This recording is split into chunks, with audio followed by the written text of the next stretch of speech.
মধ্যরাত্রে হঠাৎ প্রচণ্ড বৃষ্টি শুরু হল। বিদ্যুৎ চলে গেছে। মোমবাতি জ্বালিয়ে ছেলের ঘরে গেলাম। দেখি সে জানালার পাশে দাঁড়িয়ে বৃষ্টি দেখছে। আমাকে দেখে বলল, মা, বৃষ্টির শব্দে ঘুম আসছে না। আমি তার পাশে দাঁড়ালাম। হঠাৎ বজ্রপাতের আওয়াজে আমি চমকে ছেলের বুকে মুখ লুকালাম। সে আমাকে জড়িয়ে ধরল। মোমবাতির আলোতে তার চোখে অদ্ভুত ভাব। সে আমার কপালে চুমু দিয়ে বলল, মা, এই বৃষ্টির রাতে আমি তোমাকে স্ত্রী হিসেবে পেতে চাই। আমার শরীর কাঁপছিল, বৃষ্টির ঠান্ডায় নাকি অন্য কারণে বুঝতে পারছিলাম না। বাইরে বৃষ্টি আরও জোরে হল। ছেলে বলল, এই ঝড়ের মতোই আমার ভালোবাসা তোমার জন্য। মোমবাতির মোম গলে পড়ছিল টেবিলে।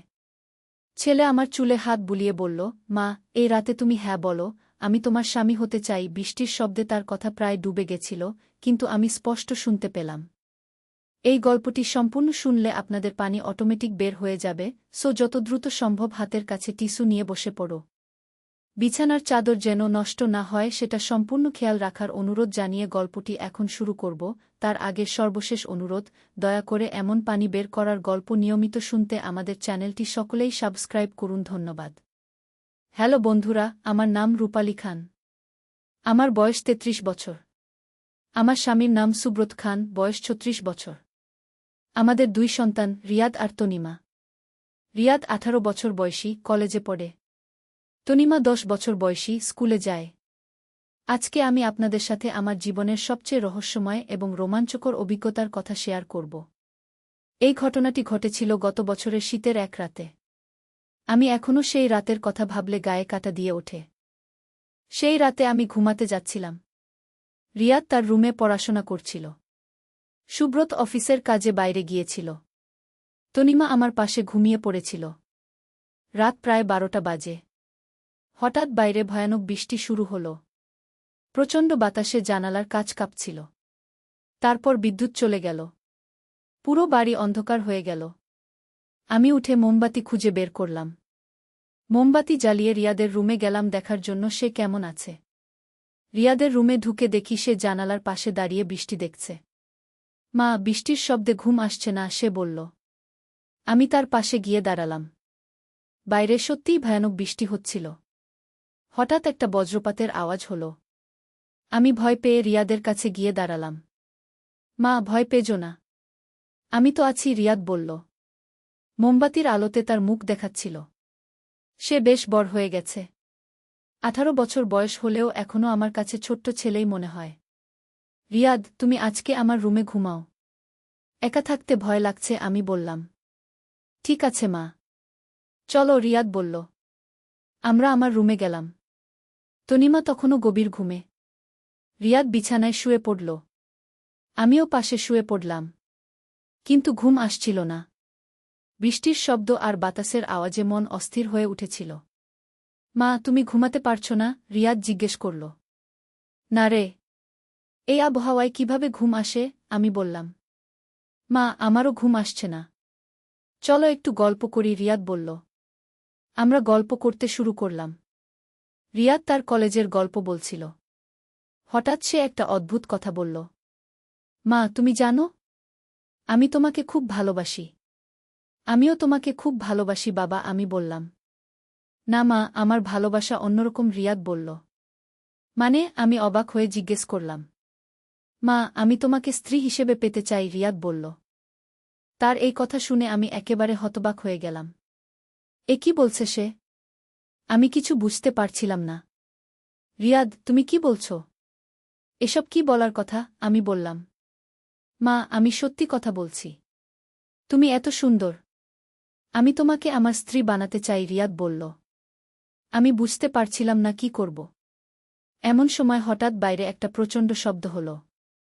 মনে হলো কোনো গাছ পড়ে গেছে। কি হলো? আমি চমকে উঠলাম। মা, ভয় পেজো না। আমি দেখে আসি, রিয়াদ বলল। রিয়াদ জানালার কাছে গিয়ে বাইরে তাকাল। মা, বড় একটা ডাল পড়ে গেছে বাগানে। এমন সময় হঠাৎ ঘরের দরজায় কেউ ধাক্কা দিল। আমরা দুজনেই ভয় পেয়ে গেলাম। কে ওখানে? আমি জিজ্ঞেস করলাম। কোনো উত্তর এলো না। আবার ধাক্কা দিল কেউ। মা, আমি দেখি কে, রিয়াদ বলল। না, যেজো না। আমাদের সাথে থাকো, আমি রিয়াদকে ধরে রাখলাম। তনিমা জেগে উঠল। মা, কি হচ্ছে? কিছু না মা। আবার ঘুমিয়ে পড়ো, আমি তনিমাকে বললাম। কিন্তু তনিমা ভয় পেয়ে আমাকে জড়িয়ে ধরল। ঠিক তখনই দরজার ধাক্কা বন্ধ হয়ে গেল। মা, এটা কি হলো? রিয়াদ জিজ্ঞেস করল। জানি না। হয়তো বাতাসের চাপে কোনো কিছু দরজায় লাগছিল, আমি বললাম। কিন্তু আমি জানতাম এটা বাতাসের কারণে নয়। কেউ একজন দরজায় ধাক্কা দিচ্ছিল। আমরা তিনজনে একসাথে বিছানায় শুয়ে থাকলাম। আর কোনো শব্দ হল না। ধীরে ধীরে বৃষ্টিও কমতে শুরু করল। পরদিন সকালে আমি উঠে দেখি বাগানে সত্যিই একটা বট ডাল পড়ে আছে। কিন্তু ঘরের দরজায় কোনো আঁচড়ের চিহ্ন নেই। তাহলে রাতে কে দরজায় ধাক্কা দিচ্ছিল? এই রহস্যের সমাধান আমি আজও পাইনি। কিন্তু তার চেয়েও বড় রহস্য হল রিয়াদের সেই অদ্ভুত কথা। সে কেন এমন কথা বলেছিল? আমি ভাবলাম হয়তো ভয়ে তার মাথা খারাপ হয়ে গিয়েছিল। পরদিন সকালে রিয়াদকে জিজ্ঞেস করলাম, তুমি কি মনে করতে পারছো গতরাতে কি বলেছিলে? না মা, আমি তো কিছুই মনে করতে পারছি না। রাতে আমার খুব ভয় লেগেছিল। হয়তো ভয়ে কোনো অদ্ভুত কথা বলে ফেলেছি, রিয়াদ বলল। আমি স্বস্তি পেলাম। ভাবলাম ভয়ের কারণেই সে এমন কথা বলেছিল। কিন্তু আমার ভুল ভাঙল কয়েকদিন পর। সেদিন সুব্রত অফিসে গেছে। তনিমা স্কুলে। রিয়াদ কলেজ থেকে এসে আমাকে বলল, মা, আমাকে একটু সময় দাও। তোমার সাথে কথা আছে। বলো কি কথা? আমি জিজ্ঞেস করলাম। মা, সেই রাতে আমি যা বলেছিলাম সেটা আমি মনে আছে। আমি সত্যিই তাই ভাবি। তুমি আমার মা হতে পারো, কিন্তু আমি তোমাকে একজন নারী হিসেবেও দেখি, রিয়াদ বলল। আমি হতবাক হয়ে গেলাম। রিয়াদ, তুমি কি বলছ? এসব ভাবনা মাথা থেকে বের করে দাও। এটা ঠিক নয়। মা, আমি তো কোনো অন্যায় করছি না। আমি শুধু আমার মনের কথা বলছি, রিয়াদ বলল। রিয়াদ, তুমি আমার ছেলে। আমি তোমার মা। এই সম্পর্কের বাইরে আমাদের আর কিছু ভাবা উচিত নয়, আমি রিয়াদকে বোঝানোর চেষ্টা করলাম। কিন্তু মা, তুমি কি জানো না যে পৃথিবীতে এমন অনেক সম্পর্ক আছে যেগুলো সমাজ মেনে নেয় না, কিন্তু সেগুলো ভালোবাসার? রিয়াদ বলল। আমি বুঝতে পারলাম রিয়াদের মনে কোনো বিভ্রান্তি ঢুকে গেছে। হয়তো কোনো খারাপ বই পড়েছে বা ইন্টারনেটে কিছু দেখেছে। রিয়াদ, তুমি এসব ভুলে যাও। আমি তোমার সাথে এই বিষয়ে আর কোনো কথা বলতে চাই না, আমি দৃঢ় কণ্ঠে বললাম। রিয়াদ আর কিছু বলল না। কিন্তু তার চোখে মুখে একটা অদ্ভুত ভাব ছিল। এরপর থেকে রিয়াদ আমার সাথে স্বাভাবিক আচরণ করত। কিন্তু কখনো কখনো আমার মনে হতো সে আমাকে অদ্ভুতভাবে দেখছে। আমি চেষ্টা করতাম এসব ভাবনা মাথা থেকে সরিয়ে রাখতে। কয়েক সপ্তাহ পর একদিন রিয়াদ আমাকে বলল, মা, আমি ঢাকায় একটা জব পেয়েছি। আমি ওখানে চলে যাব। আমি অবাক হলাম। কিন্তু তোমার তো এখনো পড়াশোনা বাকি। ওখানে পার্ট টাইম জব করে পড়াশোনাও চালিয়ে যেতে পারব, রিয়াদ বলল। আমি বুঝতে পারলাম রিয়াদ আমার কাছ থেকে দূরে যেতে চায়। হয়তো সে বুঝতে পেরেছে তার ভাবনা ভুল। তাই নিজে থেকেই দূরত্ব তৈরি করতে চায়। রিয়াদ ঢাকায় চলে গেল। প্রথম কয়েকদিন আমার খুব খারাপ লাগছিল। কিন্তু ধীরে ধীরে বুঝতে পারলাম এটাই ভালো হয়েছে। কিন্তু আমার কপালে বুঝি শান্তি নেই। রিয়াদ চলে যাওয়ার কয়েক মাস পর একদিন সুব্রত আমাকে বলল, রূপালী, আমার অফিসে একটা বড় প্রজেক্ট এসেছে। আমাকে 6 মাসের জন্য সিলেটে যেতে হবে। আমি ভাবলাম তনিমাকে নিয়ে আমি কিভাবে থাকব? কিন্তু সুব্রত বলল, তুমি আর তনিমা এখানেই থাকো। আমি মাসে একবার করে আসতে পারব। সুব্রত চলে গেল। আমি আর তনিমা দুজনে থাকতে শুরু করলাম। একদিন রাতে আমি টিভি দেখছিলাম। তনিমা পড়তে বসেছে। হঠাৎ ঘরে ইন্টারনেট কানেকশনের সমস্যা হল। তনিমা অনলাইনে কিছু একটা খুঁজছিল। মা, ইন্টারনেট কাজ করছে না, তনিমা বলল। তাহলে রিয়াদ ভাইয়ার রুমে গিয়ে দেখো। ওখানকার রাউটারটা চেক করো, আমি বললাম। তনিমা রিয়াদের রুমে গেল। একটু পর চিৎকার করে ডাকল, মা, মা, তুমি একটু আসো। আমি দৌড়ে গেলাম। দেখি তনিমা রিয়াদের টেবিলের কাছে দাঁড়িয়ে আছে। তার মুখ ভয়ে সাদা হয়ে গেছে। কি হয়েছে? আমি জিজ্ঞেস করলাম। তনিমা টেবিলের দিকে ইশারা করল। আমি দেখলাম টেবিলে একটা খাতা খোলা রয়েছে। সেখানে রিয়াদের হাতের লেখায় লেখা আছে, প্রিয় মা, আমি জানি আমার ভালোবাসা তুমি বুঝতে পারছ না। কিন্তু আমি তোমাকে ছাড়া বাঁচতে পারি না। আমি ঢাকায় এসেছি তোমাকে ভুলে যাওয়ার জন্য। কিন্তু পারছি না। তোমার কথা ভেবে রাতের পর রাত জেগে থাকি। আমি জানি আমাদের সম্পর্ক সমাজ মেনে নেবে না। কিন্তু ভালোবাসা কি সমাজের নিয়মকানুন মানে? আমি তোমাকে একদিন আমার করে পাবো গু। এই লেখা পড়ে আমার মাথা ঘুরে গেল। রিয়াদ এখনো এসব ভাবছে। এমন কি লিখে রেখেছে? মা, ভাইয়া কি লিখেছে? তনিমা জিজ্ঞেস করল। কিছু না। ও তার কোনো গল্প লিখেছে। আমি খাতাটা বন্ধ করে দিলাম। কিন্তু আমার মন অশান্ত হয়ে গেল। রিয়াদ কি সত্যি এসব ভাবছে? নাকি এটা তার কোনো কল্পনা? পরদিন আমি রিয়াদকে ফোন করলাম। রিয়াদ, তুমি কেমন আছো? ভালো আছি মা। তুমি কেমন আছো? রিয়াদ স্বাভাবিক গলায় বলল। আমি তোমার রুমে একটা খাতা পেয়েছি।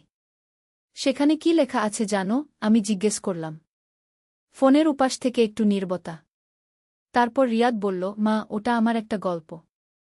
আমি লেখালেখি করার চেষ্টা করছি। গল্প? আমি অবিশ্বাসের সুরে জিজ্ঞেস করলাম। হ্যাঁ মা, আমি রোমান্টিক গল্প লেখার চেষ্টা করছি। ইন্টারনেটে পড়েছি এসব গল্পের চাহিদা আছে। রিয়াদ বলল। আমি স্বস্তি পেলাম। ভাবলাম সত্যিই হয়তো এটা কোনো গল্প। আমি অযথা টেনশন করছি। কিন্তু আমার ভ্রম ভাঙল কয়েকদিন পর। সেদিন আমি বাজার থেকে ফিরে দেখি রিয়াদ বাড়িতে এসেছে।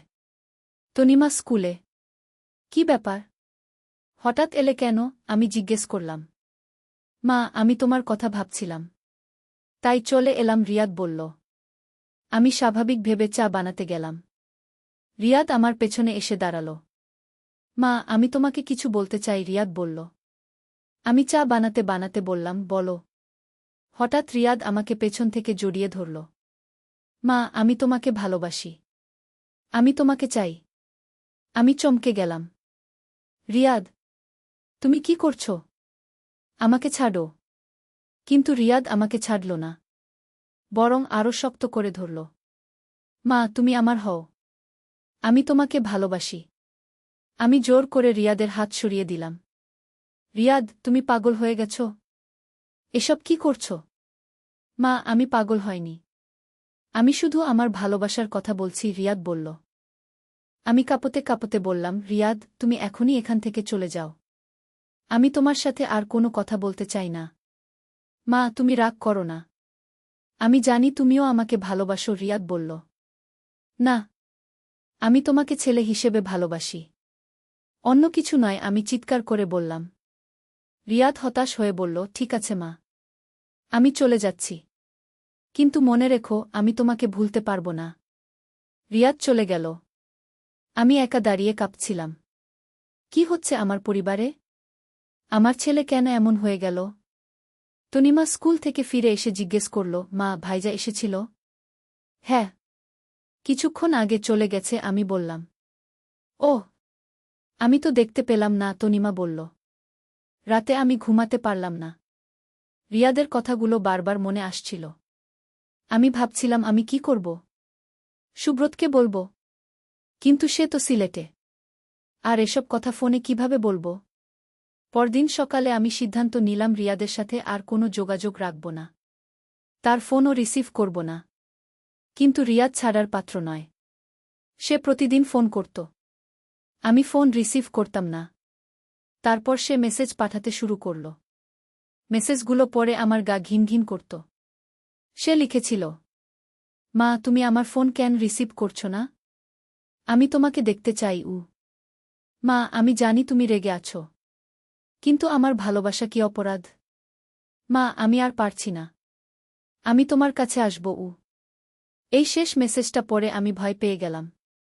রিয়াদ আবার আসবে? আমি কি করব? আমি সুব্রতকে ফোন করলাম। সুব্রত, তুমি কি একবার বাড়ি আসতে পারো? কি হয়েছে? তোমার গলার আওয়াজ অদ্ভুত লাগছে, সুব্রত বলল। রিয়াদের সাথে কিছু সমস্যা হয়েছে। তুমি এলে ভালো হয়, আমি বললাম। কি ধরনের সমস্যা? সুব্রত জিজ্ঞেস করল। আমি সাহস করে সবকিছু বলে দিলাম। সুব্রত প্রথমে বিশ্বাস করতে পারল না। তুমি নিশ্চিত? রিয়াদ সত্যিই এমন কথা বলেছে? সুব্রত জিজ্ঞেস করল। হ্যাঁ। আমি মিথ্যা বলছি কেন? আমি বললাম। ঠিক আছে। আমি আগামীকাল চলে যাচ্ছি, সুব্রত বলল। পরদিন সুব্রত ফিরে এলো। তনিমাকে নিয়ে তার মামাবাড়ি পাঠিয়ে দিল। তারপর আমাদের সাথে বসে সব বিস্তারিত শুনল। আমি রিয়াদকে ফোন করে বাড়ি আসতে বলবো। তারপর ওর সাথে কথা বলবো, সুব্রত বলল। কিন্তু সে যদি আবার সেই আচরণ করে? আমি ভয় পেয়ে বললাম। আমি তো আছি। ভয় পেজো না, সুব্রত বলল। সুব্রত রিয়াদকে ফোন করে বাড়ি আসতে বলল। রিয়াদ বলল সে পরদিন আসবে। পরদিন বিকেলে রিয়াদ এলো। আমাকে দেখে হাসল। মা, কেমন আছো? আমি কিছু বললাম না।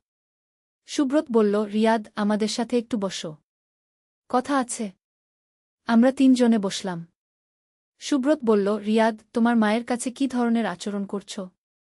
কি আচরণ? আমি তো স্বাভাবিক আচরণই করি, রিয়াদ বলল। তুমি তোমার মাকে অস্বাভাবিক প্রস্তাব দিয়েছ।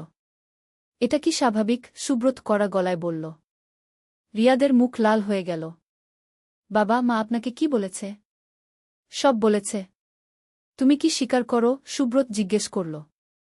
রিয়াদ কিছুক্ষণ চুপ থেকে বলল, হ্যাঁ, আমি স্বীকার করি। আমি মাকে ভালোবাসি। সুব্রত রেগে গিয়ে বলল, তুমি পাগল হয়ে গেছ? এ কেমন কথা? বাবা, আমি পাগল হয়নি। আমি শুধু সত্যি কথা বলছি, রিয়াদ শান্ত গলায় বলল। এসব ভাবনা তোমার মাথায় এলো কোত্থেকে? সুব্রত জিজ্ঞেস করল। আমি জানি না। হয়তো ছোটবেলা থেকেই আমি মাকে অন্যরকমভাবে দেখতাম, রিয়াদ বলল। আমি আর চুপ থাকতে পারলাম না। রিয়াদ, তুমি কি বোঝো না এটা কতটা ভুল? আমি তোমার মা। মা সম্পর্কের নাম কি সেটা বড় কথা নয়। বড় কথা হলো ভালোবাসা, রিয়াদ বলল। সুব্রত উঠে দাঁড়াল। রিয়াদ, তুমি এখনই এই বাড়ি ছেড়ে চলে যাও। আর কখনো এখানে আসবে না। বাবা, আমি কোথায় যাব? এটা তো আমার বাড়িও, রিয়াদ বলল। না। যতদিন তোমার এই মানসিকতা থাকবে ততদিন তুমি এই বাড়িতে আসতে পারবে না, সুব্রত দৃঢ় গলায় বলল। রিয়াদ আমার দিকে তাকাল। মা, তুমিও কি চাও আমি চলে যাই? আমার গলা ভেঙে গেল। কিন্তু আমি বললাম, রিয়াদ, তুমি আমার ছেলে। আমি তোমাকে ভালোবাসি। কিন্তু তোমার এই আচরণ আমি সহ্য করতে পারি না। রিয়াদ হতাশ হয়ে বলল, ঠিক আছে, আমি চলে যাচ্ছি। কিন্তু মনে রেখো, আমি কখনো তোমাদের ভুলতে পারব না। রিয়াদ চলে গেল। আমি আর সুব্রত দুজনেই খুব মন খারাপ করে বসে রইলাম। আমরা কি ঠিক করেছি? আমি সুব্রতকে জিজ্ঞেস করলাম। আর কি করতে পারতাম? ওর মানসিক চিকিৎসা দরকার, সুব্রত বলল। আমরা একজন মনোবিদের সাথে যোগাযোগ করলাম। তিনি বললেন এটা একটা মানসিক সমস্যা। চিকিৎসা করালে ভালো হতে পারে। কিন্তু রিয়াদ চিকিৎসা করাতে রাজি হল না। সে ঢাকায় থেকে যাওয়ার সিদ্ধান্ত নিল। কয়েক মাস পর হঠাৎ রিয়াদের একটা ফোন এলো। আমি রিসিভ করিনি। সুব্রত রিসিভ করল। রিয়াদ বলল, বাবা, আমি বিয়ে করব। কার সাথে? সুব্রত জিজ্ঞেস করল। অফিসের একটা মেয়ের সাথে। তার নাম প্রিয়াঙ্কা, রিয়াদ বলল। সুব্রত খুশি হয়ে বলল, এটা খুব ভালো খবর। তুমি কি ঠিক হয়ে গেছ? হ্যাঁ বাবা। আমি বুঝতে পেরেছি আমার ভাবনাগুলো ভুল ছিল। প্রিয়াঙ্কার সাথে পরিচয়ের পর আমি স্বাভাবিক হয়ে গেছি, রিয়াদ বলল। আমি স্বস্তির নিঃশ্বাস ফেললাম। অবশেষে রিয়াদ সুস্থ হয়েছে। রিয়াদের বিয়ের দিন আমরা ঢাকায় গেলাম। প্রিয়াঙ্কা খুব ভালো মেয়ে। রিয়াদও খুব খুশি মনে হচ্ছিল। বিয়ের পর রিয়াদ আমার কাছে এসে বলল, মা, আমি তোমার কাছে ক্ষমা চাই। আমি খুব ভুল করেছিলাম। আমি তাকে জড়িয়ে ধরে বললাম, তুমি আমার ছেলে। আমি তোমাকে সবসময় ক্ষমা করব। এরপর থেকে সবকিছু স্বাভাবিক হয়ে গেল। রিয়াদ তার স্ত্রীকে নিয়ে সুখে থাকতে শুরু করল। আমরাও শান্তিতে থাকতে পারলাম। কিন্তু জীবনে যে একবার রহস্যের সূচনা হয়েছিল, সেই রহস্যের সমাধান এখনও পুরোপুরি হয়নি। সেই বৃষ্টির রাতে কে আমাদের ঘরের দরজায় ধাক্কা দিয়েছিল? আর রিয়াদের মনে এমন ভাবনা এলো কেন? এই প্রশ্নগুলোর উত্তর আমি আজও জানি না। তবে একটা ব্যাপারে আমি নিশ্চিত। পরিবারের ভালোবাসা সবচেয়ে বড়। যত বড় সমস্যায় আসুক, পরিবারের সদস্যরা যদি একসাথে থাকে তাহলে সব সমস্যার সমাধান হয়ে যায়। আজ রিয়াদের একটা ছেলে হয়েছে। নাম রেখেছে অব্র। দেখতে হুবহু রিয়াদের মতো। আমি যখন অব্রকে কোলে নিই তখন মনে হয় আবার আমার ছোট্ট রিয়াদ ফিরে এসেছে। রিয়াদ এখন একটা ভালো চাকরি করে। প্রিয়াঙ্কাও কাজ করে। তারা খুব সুখে আছে। আমিও স্বস্তিতে আছি যে আমার ছেলে ঠিক পথে ফিরে এসেছে। সুব্রত এখন অবসর নিয়েছে। আমরা একসাথে সময় কাটাতে পারি। তনিমা এখন বিশ্ববিদ্যালয়ে পড়ে। সেও খুব ভালো মেয়ে। আমার জীবনের সবচেয়ে কঠিন সময়গুলো কেটে গেছে। এখন আমি শান্তিতে আছি। কিন্তু সেই রহস্যময় বৃষ্টির রাতের কথা আমি কখনো ভুলতে পারি না। হয়তো জীবনের এমনই নিয়ম। কিছু রহস্য থেকে যায় অসমাধানে। কিছু প্রশ্নের উত্তর আমরা কখনো পাই না। কিন্তু সময়ের সাথে সাথে সব ক্ষত সেরে যায়।